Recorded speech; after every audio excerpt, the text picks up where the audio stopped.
Okay, good afternoon everyone. Thanks for joining today's press conference. We will be doing our usual broadcast section, followed by the daily newspapers after. And just a word warning that we are also, tomorrow night after the Tottenham game, going to preview the Sheffield United game Sunday. So that's tomorrow night. We will preview the Sheffield United game Sunday, and there'll be no press conference on Friday. We're going to start today's with Carve at Sky Sports News. Carve, over to you.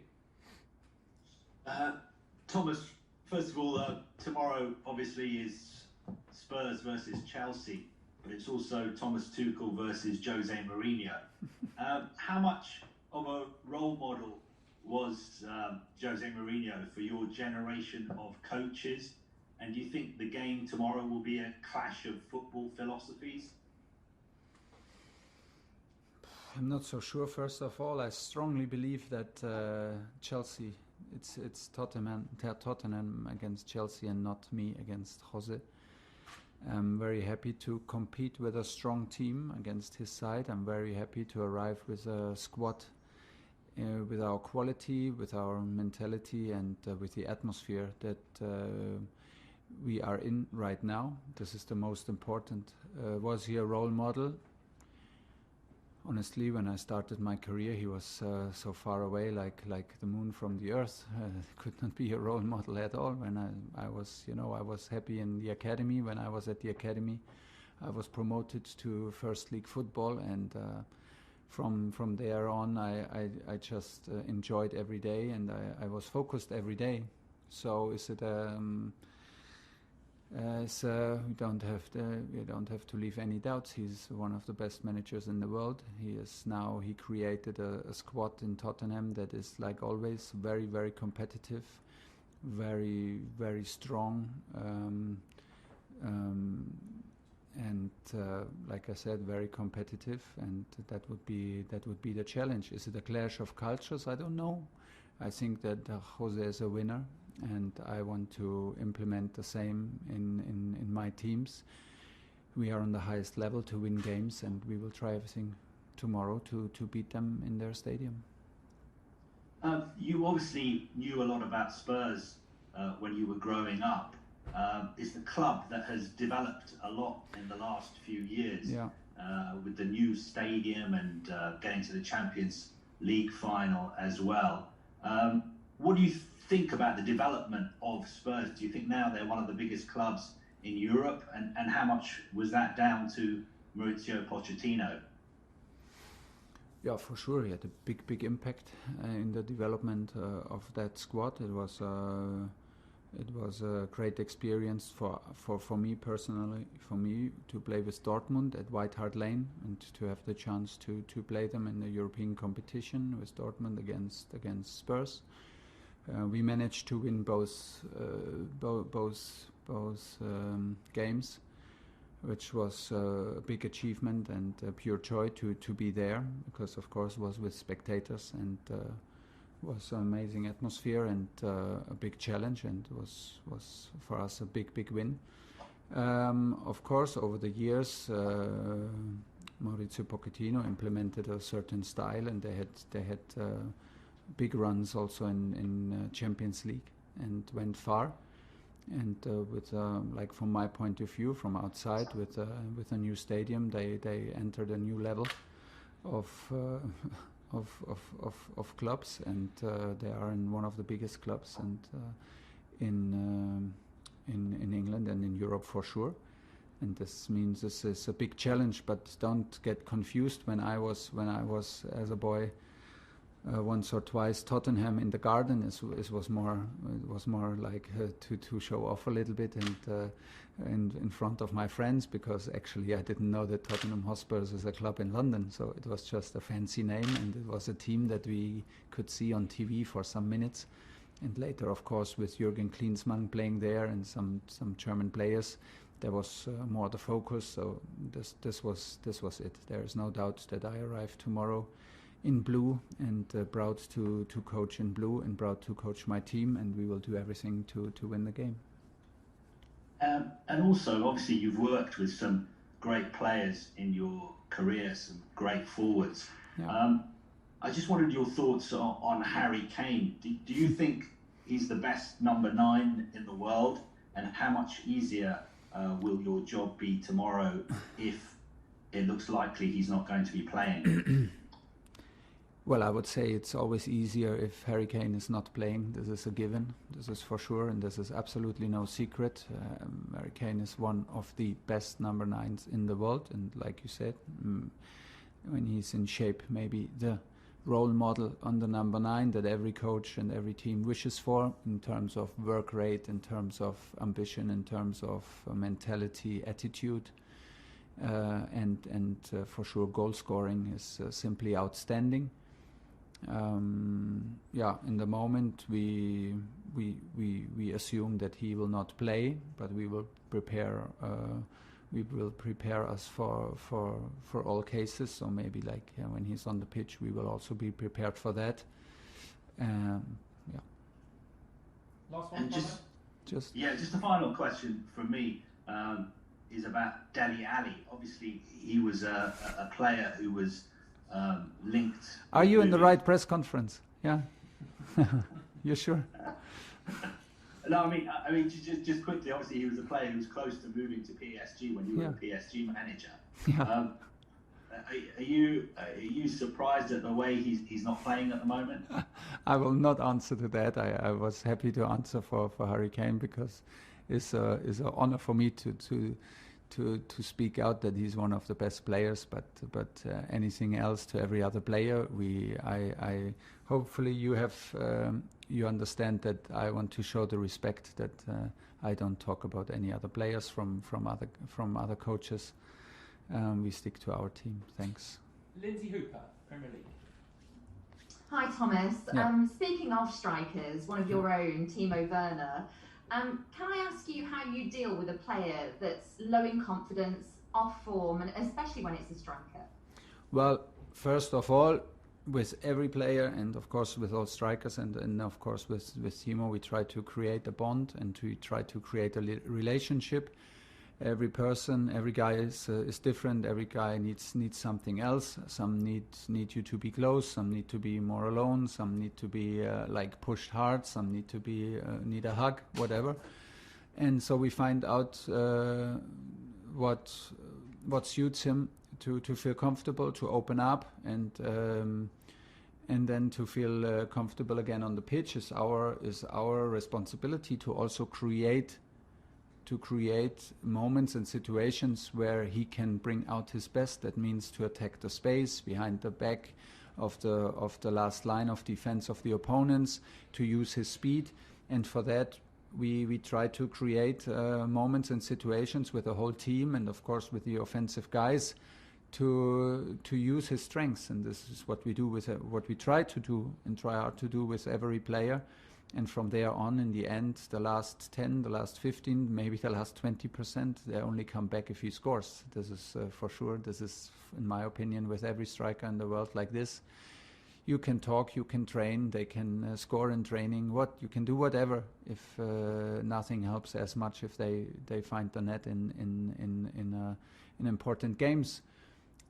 He has good memories to the stadium of the Spurs. He scored a decisive goal against them for Leipzig, and sometimes things like these help also to find back in his best shape. But he's on a very good way because he's open and he accepts that the situation is like this. He's not looking for excuses, and he's working hard, concentrated, and all that together with a smile. And this is the best to keep on going.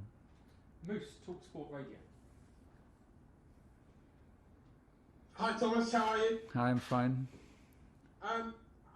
Double sort of barrel question to start with. Are you surprised at how good the Chelsea squad is? Came in and Mason Mount. I mean, for years, last couple of years, we've been saying this guy is going to be the backbone of an England team going forward. From what you've seen of Mason Mount and man of the match on Sunday, would you agree with that?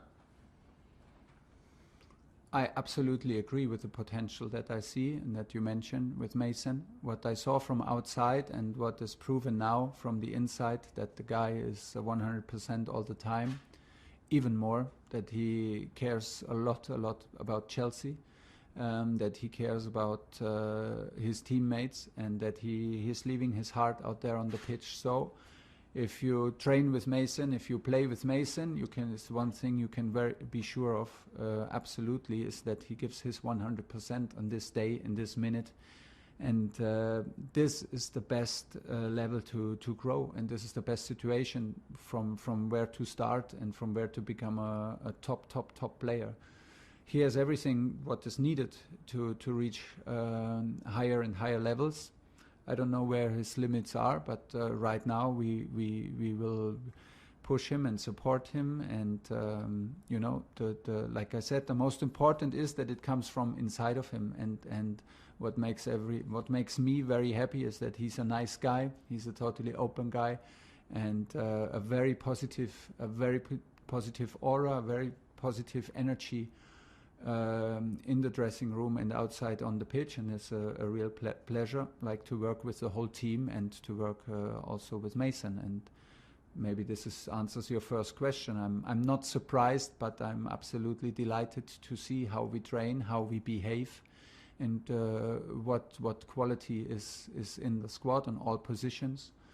How flexible we can play every position. We have 2 or 3 guys who can play the position on a very high level, and I'm very, very absolutely pleased with the behavior and the atmosphere.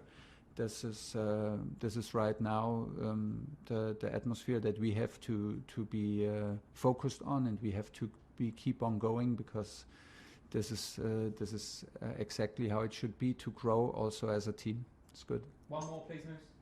Yeah, my follow-up, or my last one was going to be last week. I did some research and I found out you liked Spurs when you were a kid back in Germany. We talked about that. I've done some more research and I found out that, unlike some managers who maybe like to get a beer after a game when they win, you like to go out for a big celebratory meal. But you're a vegan as well, so what was your favourite celebratory meal after a game?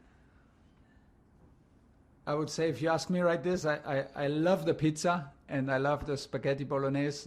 So I forget that I'm a vegetarian. I try to be vegetarian. I'm not vegan. I try hard to be vegetarian, and some days it's easier and some days it does not work. Like if I have a good pasta with bolognese, I forget that I try to be vegetarian. So you can have fun with me, no doubt about it. I would prefer maybe a gin tonic if we win against Tottenham instead of a beer. I'm not the beer guy. I'm not the wine guy. And my consume of alcohol goes very, very close to 0. But still, don't confuse it. We can celebrate and we can have a good time. It's no problem. Brilliant. Alistair McGowan, BBC. Hi, Thomas. Yeah, hi. I just wondered whether you could talk a little bit about how important it is to preserve a club identity when players that come through the academy in the squad, and also, does that ever influence your team? My team selection? Well, as we know, we are all we're all influenced all the time by many things, and it's a hard thing to I don't know if I can say no, that does not influence me, or it does. Maybe it does, but I always try to be as objective as possible. In my point of view, I'm doubting my decisions all the time. I'm doubting and I'm asking myself and my decisions all the time if they are reasonable, if they are consequent, if they are understandable also for the players, in terms that we have a reliable relationship with everybody. I didn't understand your question very, very well, but I thought it's about the identity and the academy, and if this is important. For me, it's a crucial point, and for me, I'm absolutely pleased about the quality of the academy. I had a look here from the balcony already to an in-house match. I could not go over because we have different zones, of course, that we have to respect. But I saw from the balcony, and I watched the in-house match of the 18-year-olds, which was on a high level. And the guys we have here, they are like, it's a pleasure to work with them, because they have first of all, they have the quality, but they have also the physical the physical ability to play Premier League. I know how hard it is, like, to play for Chelsea and compete for titles, but this is the challenge, and I'm very, very pleased that all the Chelsea boys who are in the squad right now, they are absolutely aware of, and that they take this challenge that is so hard, because it does something to you. It does something to your character, and it does something to your approach to games and trainings. And for me, it's crucial, and it's very, very important that we have this, and that we rely on them and we trust them, and we don't confuse that they are young and unexperienced maybe with that we need other players, or that they lack of quality, because it's absolutely not like that, and they will be given any chance to make their steps and leave their footprints here. But in the end, we also have to accept that it's about quality, and it's about delivering in the moment when you need to deliver. And there are no gifts for nobody. And can I ask one more question? Am I thinking this is the first time that you've faced Jose Mourinho, and do you think that maybe some criticism of his style, maybe being a bit passive, is unfair? I think it's very clear what he stands for. He builds competitive teams. He builds strong teams. He has now built a Tottenham squad with characters like Sissoko, Højbjerg, and that support the defense. They are like super competitive, defensive, disciplined, hard-working guys. They have up front normally with Harry Kane, Son, Bergwijn, Lamela, Bale. They have outstanding quality and speed.